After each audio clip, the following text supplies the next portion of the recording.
Welcome to the Healthy and Redeemed podcast, hosted by Healy Eichert. Healy is a licensed counselor with a passion for helping Christians live healthier lives, emotionally and spiritually. Each episode combines the truth of God's Word with practical advice to help you in your everyday life. Whether you want to grow emotionally, strengthen your faith, or handle life challenges with more peace, this podcast is for you. We're so glad you've joined us. Let's get started. To God be the glory. Welcome back to the Healthy and Redeemed podcast. I'm your host, Healy. Today we're going to be finishing up our talk on grief. I will be talking about what prolonged or complicated grief looks like. How do you know if you're in it? And also, I will talk about some practical ways to move through the grieving process in a healthy way. So let's pick up with our conversation where we left off last time. Sometimes people feel like they're in this stage of prolonged or complicated grief, like they feel like, oh my gosh, I think I'm stuck.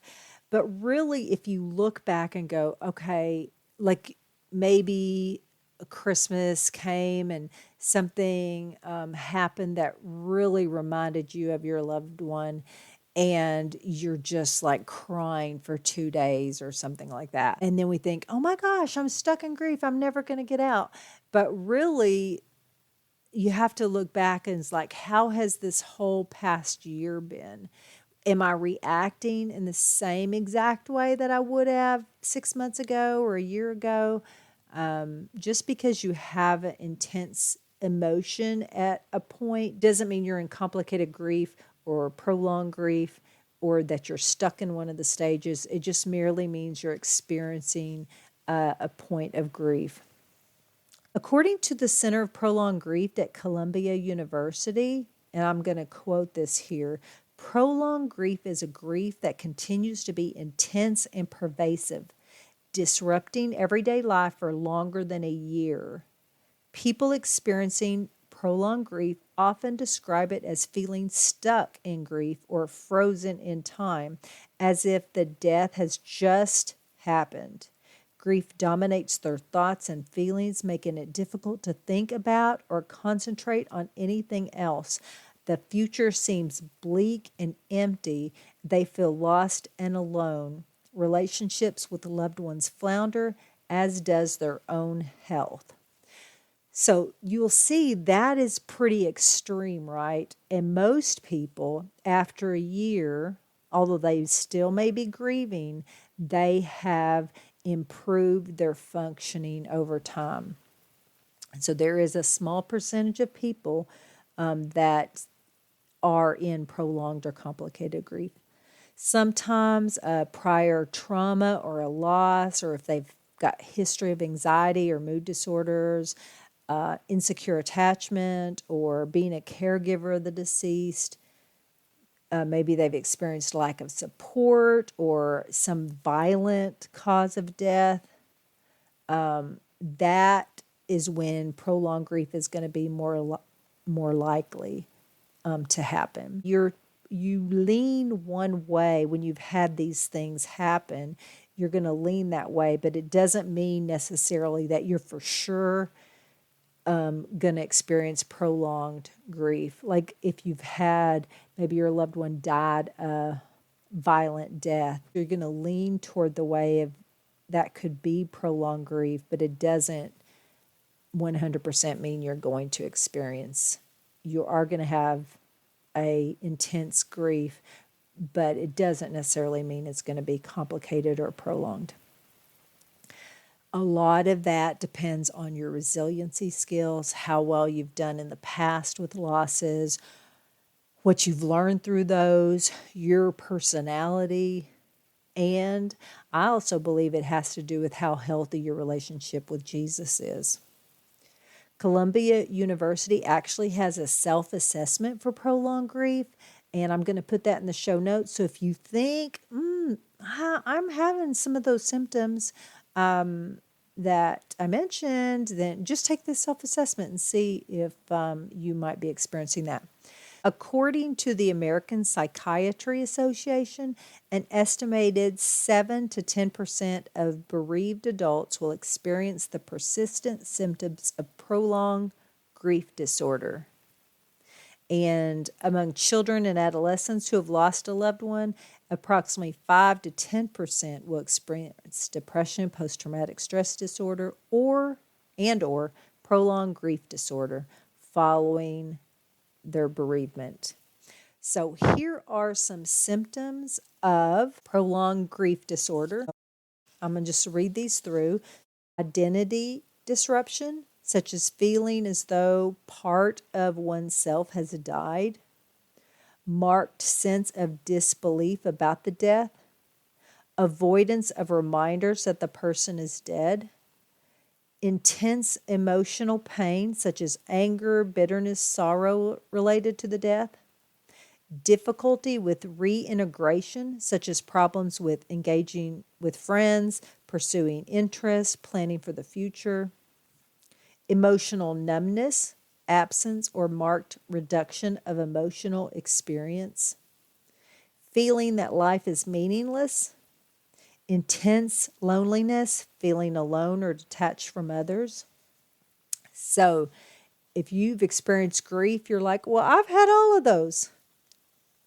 And yes, that may be true, but actually, for a diagnosis of prolonged grief disorder, the loss of your loved one had to have occurred at least a year ago for adults and at least 6 months ago for children or adolescents. And you have to have experienced 3 of those symptoms that I mentioned nearly every day for at least the last month prior to the diagnosis. So even though you've experienced probably those symptoms at some point in your grieving process, it is unlikely that those are still occurring a year after the death of them, and that you're experiencing all of those symptoms, or at least 3 of those symptoms every day for at least 30 days. So just keep that in mind. There's a self-assessment link in the show notes. Let's end this portion of grief, this difficult journey of grief, with some practical steps for a healthy grieving process. Okay? So, I am not saying that if you follow these tips that you are not going to feel grief. I'm saying you're going to feel grief. You're going to feel all the yucky emotions that nobody likes to feel or wants to feel. However, these things are going to help you. You don't necessarily, I don't think you have to do all of them, but implementing some in your life will help you move through the process in a healthy way. And so we're not trying to get rid of the grief. We're trying to process through the grief in a healthy way, okay? Number 1, tell the story of death and effects of it on your life. It's important if you're going through grief that you talk about the person that you've lost. You talk about the effect that they've had on your life, the profound effect that they've had on other people. This is very important. It's a way to honor them, and bringing honor to our loved one that has passed is healing. Number 2, understand the grief process and the effects of loss. Grief is not one and done. There may be times in your life that you feel it again. It may not be as intense as you felt it when it first happened, but things like weddings or births of children are going to be times where you miss that person desperately. So just note that. It is important that we understand the grief process because that helps us work through it and helps remind ourselves that we're normal and this is a part of life here. Some great places to help you understand. You can Google most anything, right? We can Google about the grief process and the effects that loss has on our life. But a couple good resources. H. Norman Wright, he's an expert in grief, grieving, and loss. He has written some wonderful books, and I encourage you, if you haven't read a book by him and you've gone through grief, he's a great resource to have. So H. Norman Wright, he's got quite a few books. He's got his own website too that's even got a lot of resources on there. So I encourage you to check him out. There's also some grief support groups. One's called Grief Share, and that is a great resource for people to plug into, and you can go through this process in a healthy way and learn about grief. Also, there is a gentleman by the name of Kevin Ellers, Ellers, I believe, and he has a workbook on Amazon that can help you work through some processes of grief also. Number 3, identify the stages of grief that you have felt so far. So as we talked about grief, like just being a healthy person in general, if we're able to identify our emotions, that is an important part of being healthy, and it doesn't change in the grief process. We want to be able to identify different feelings that we're having at different times. That just helps us be healthy. So we know, oh, this is a normal part of grieving, is I'm feeling angry at that person, at myself, at God. That is normal. Number 4, verbalize your feelings or emotions. This is an important part of being a healthy person in general. Also, is verbalizing our feelings. We can do this through a journal. We can do this with friends. We can do this through spoken prayer. Is talk and verbalize our feelings. This helps it get out of our body. Number 5, attend a grief support group. I mentioned Grief Share. Normally, if you look up hospice in your community, they'll normally host grief groups. You don't have to use the services of hospice to attend a grief support group. Just call them and they'll connect you with some resources. Number 6, be aware if you're avoiding the grief process and maybe identify what are those obstacles. Once you identify why you're avoiding the process or what obstacles you have, then it's important to remove them so you can, again, move through. Number 7, refocus on what life looks like without them. What did they do for me? How am I going to manage that myself now? Or how am I going to have others help me to do these things? So if you have a loved one that was really close to you and they helped you with lots of things, like they paid all the bills or they took care of the car maintenance or they did all these things and now they're gone, you have to kind of look like, okay, these are the things I'm going to have to learn how to do, or I'm going to have to hire someone them to do them, or have some friends help me with these things. You have to begin to look at life a little differently now. You have to look at what life looks like without them. So we're not going to stick our head in a hole, right? We're going to figure out what life looks like now. Number 8, if we have feelings of guilt or we're stuck in anger, we need to be intentional about working through those, especially if there's some sense of unforgiveness. If the bitterness or anger is coming from unforgiveness, it's that we work through that process. I do have an episode on forgiveness, so if you want to go back and check that out, if that's something that you're struggling with.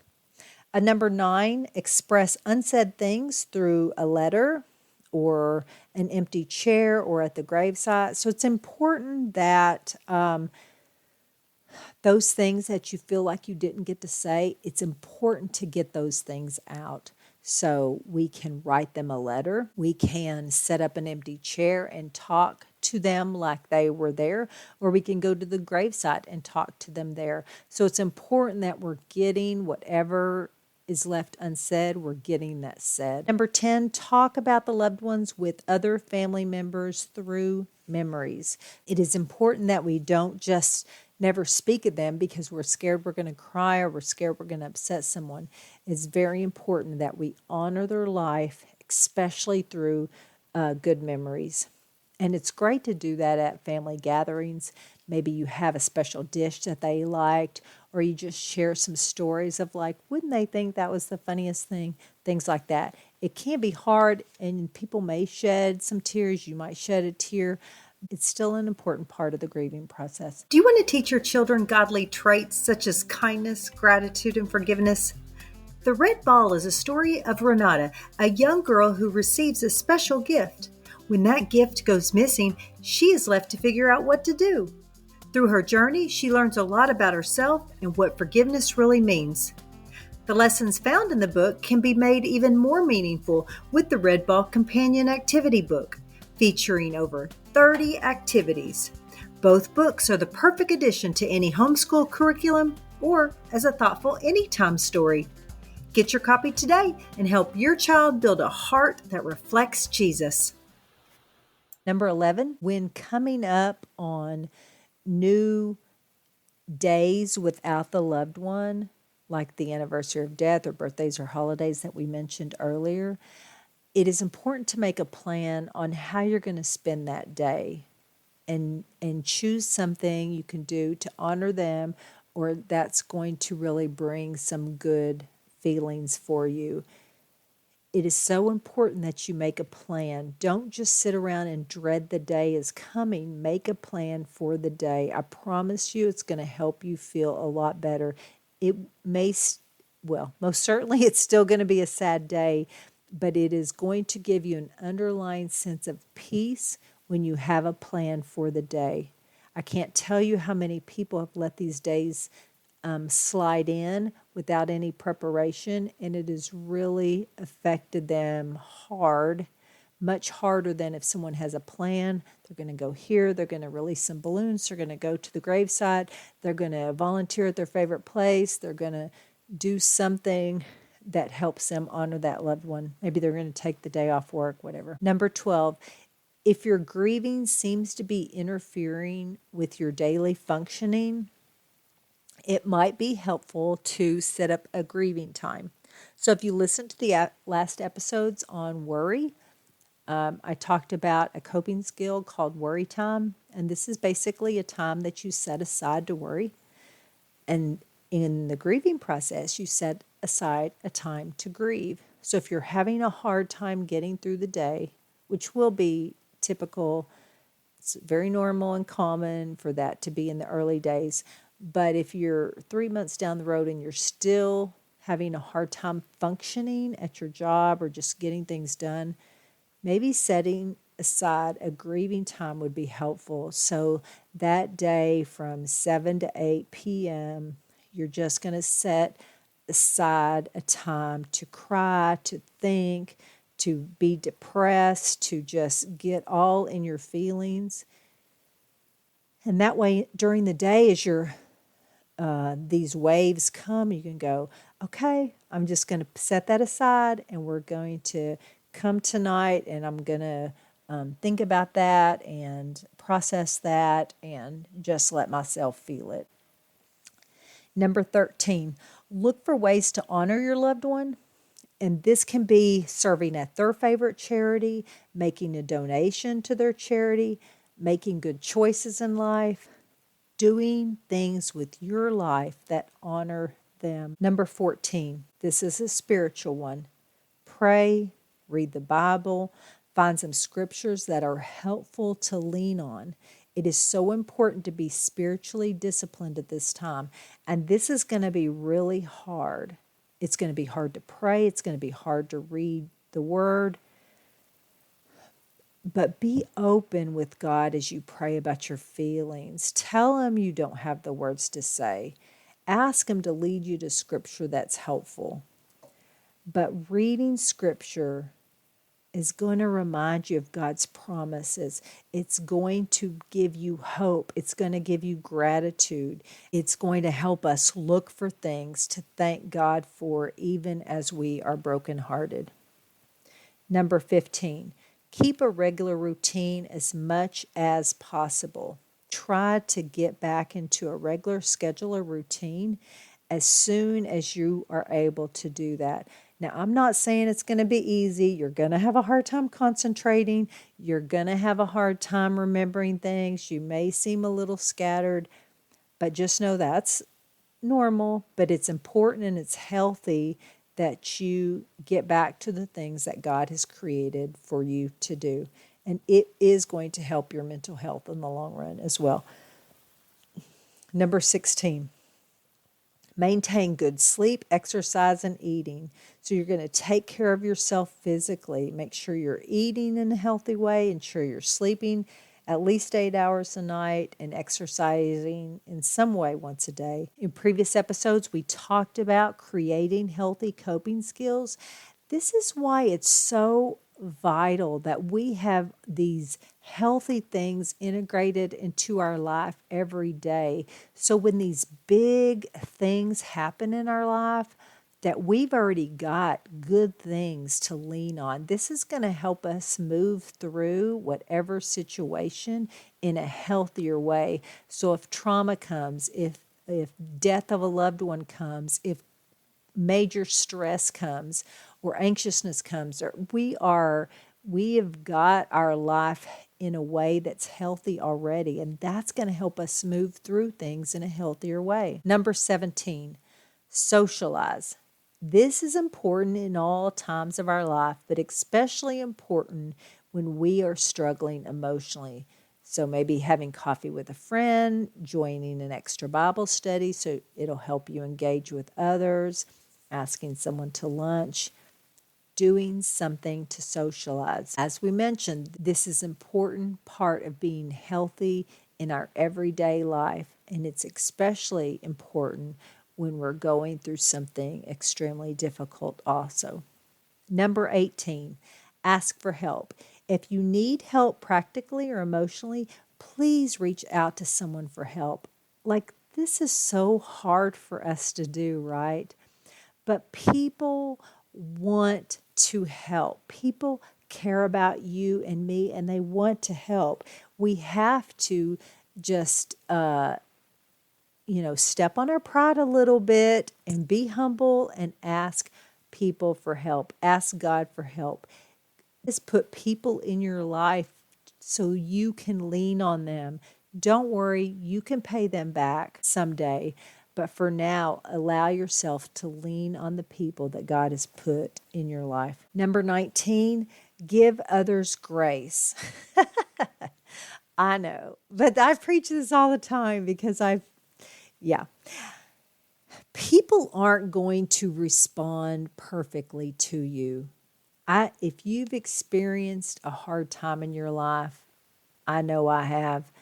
I'm sure you have. People are going to say and do all the wrong things. Loss, death, grief, it can make others feel really uncomfortable, and it will often lead them to say and do things that just seem frankly insensitive. But we have to know, and we have to remind ourselves that people do care. Sometimes they're just awkward because they don't know how to show it or to say it. We have to give people grace. We can't just walk around angry because people aren't responding to us in the right way. People aren't going to say the right things. They're going to say things that are insensitive. I have been shocked at some of the things that I have heard people say, but honestly, I've probably said insensitive things too. Well, I'm going to take that back. I know I've said insensitive things, not on purpose, but just because I had nothing else to say and something just come out of my mouth. So have grace for people. Know that they do care, and you're just going to have to not be easily offended and try to easily forgive. I know it's hard. You're already having a hard time, but it is important to give people grace. And number 20 is to wait before you make big decisions. I know that a lot of decisions have to be made, especially in the early months of someone passing, and depending on if it was a spouse or a child or a parent, like, you do have to make lots of decisions. But if it can wait, I would encourage you to wait a bit to make big decisions. I'm a big encourager of don't make decisions in the midst of emotion. When you're having a lot of big and a lot of emotions, it's not a good time to be making decisions in. So if you can prolong some decisions, I would encourage you to do that and wait till you're feeling a little bit more stable cognitively to do that. So that is 20 practical steps to have a healthy grieving process. Again, you can do all those things. It doesn't mean you're not going to hurt and you're not going to grieve and you're not going to have a hard time, but these things will hopefully help you go through the process in a healthier way. Also, there can be some really helpful grieving exercises that you can do that are in some different grieving books. And if you can find a book that's written by some professionals, people that have worked in the grief field for a long time, I would encourage you to do that. When professionals share what they know, like these things that I've shared, that's because I've worked with people grieving for many years. So generally, those things work. Now, not all things work for every individual, but just generally speaking, those things will be helpful. Let's close today's episode with some scripture, some that I find encouraging from Ecclesiastes 3, 1 through 8. You'll probably find it very familiar. There's a time for everything and a season for every activity under the heavens, a time to be born and a time to die, a time to plant and a time to uproot, a time to kill and a time to heal, a time to tear down and a time to build, a time to weep and a time to laugh, a time to mourn and a time to dance, a time to scatter stones and a time to gather them, a time to embrace and a time to refrain from embracing, a time to search and a time to give up, a time to keep and a time to throw away, a time to tear and a time to mend, a time to be silent and a time to speak, a time to love and a time to hate, a time for war and a time for peace. Healthy people understand there are seasons in life, seasons that are hard and seasons to move forward, to laugh, to dance, to heal, to mend. Life moves forward no matter whether we want it to or not. The morning comes, the sun sets, the tides come in and goes out. 1 Thessalonians chapter 4 verses 13 and 14 say, "Brothers and sisters, we do not want you to be uninformed about those who sleep in death, so that you do not grieve like the rest of mankind who have no hope. For we believe that Jesus died and rose again, and so we believe that God will bring with Jesus those who have fallen asleep in him." That, friends, is really good news for believers. We believe that when we die, that we are with Jesus, and all those who have put their faith in Jesus will be with him when they leave this life. We have hope. We know truth, and we know we serve a good, faithful, and compassionate God. It is vital to always be working on learning about God and the truths as he shared in the Bible, because this is going to help us not get stuck in the loss, but get stuck in the hope. We know this world is but for a moment of time in eternity. We grieve, yes, but we must grieve with hope as our foundation, because we don't grieve like the man who has no hope. We grieve like a person who has hope, and our hope is in Jesus Christ. This is from Revelation 21, 3 through 4. And I heard a loud voice from the throne saying, "Look, God's dwelling place is now among the people, and he will dwell with them. They will be his people, and God himself will be with them and be their God. He will wipe away every tear from their eyes.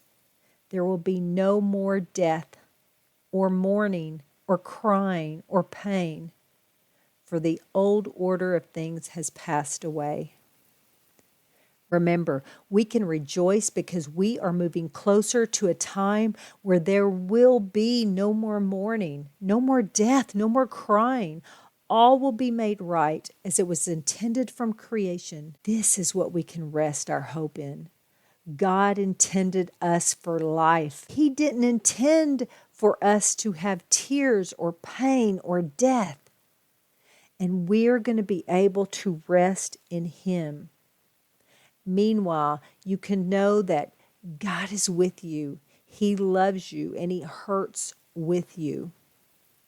He will comfort you, though, if you let him, and he will bring you joy again. Friends, thank you so much for joining me. If you found this or any episode helpful, please let me know. You can do that through email or text, and that link is in the show notes. If you can leave a rating or a review about the show wherever you listen, that would be so helpful to me. Or if this episode has been helpful, you can share it with a friend. Hey, did you know that I have Healthy and Redeemed merch? Yeah, short for merchandise. Go to my website, writtenbyhealy.com. Under the tab Podcast, scroll about halfway down, and there you're going to find a sweatshirt, a long sleeve shirt, and a thermos. I love my thermos. It's a good one. Now, let's go out into this big God-created world and live healthy and redeemed, reflecting Jesus Christ rightly in all that we do. Thanks again for taking the time to be here with me. Lord willing, I'll see you next time. Thank you for listening. The information provided is to be used as a resource. If you have a serious mental issue, we would encourage you to contact a therapist in your state.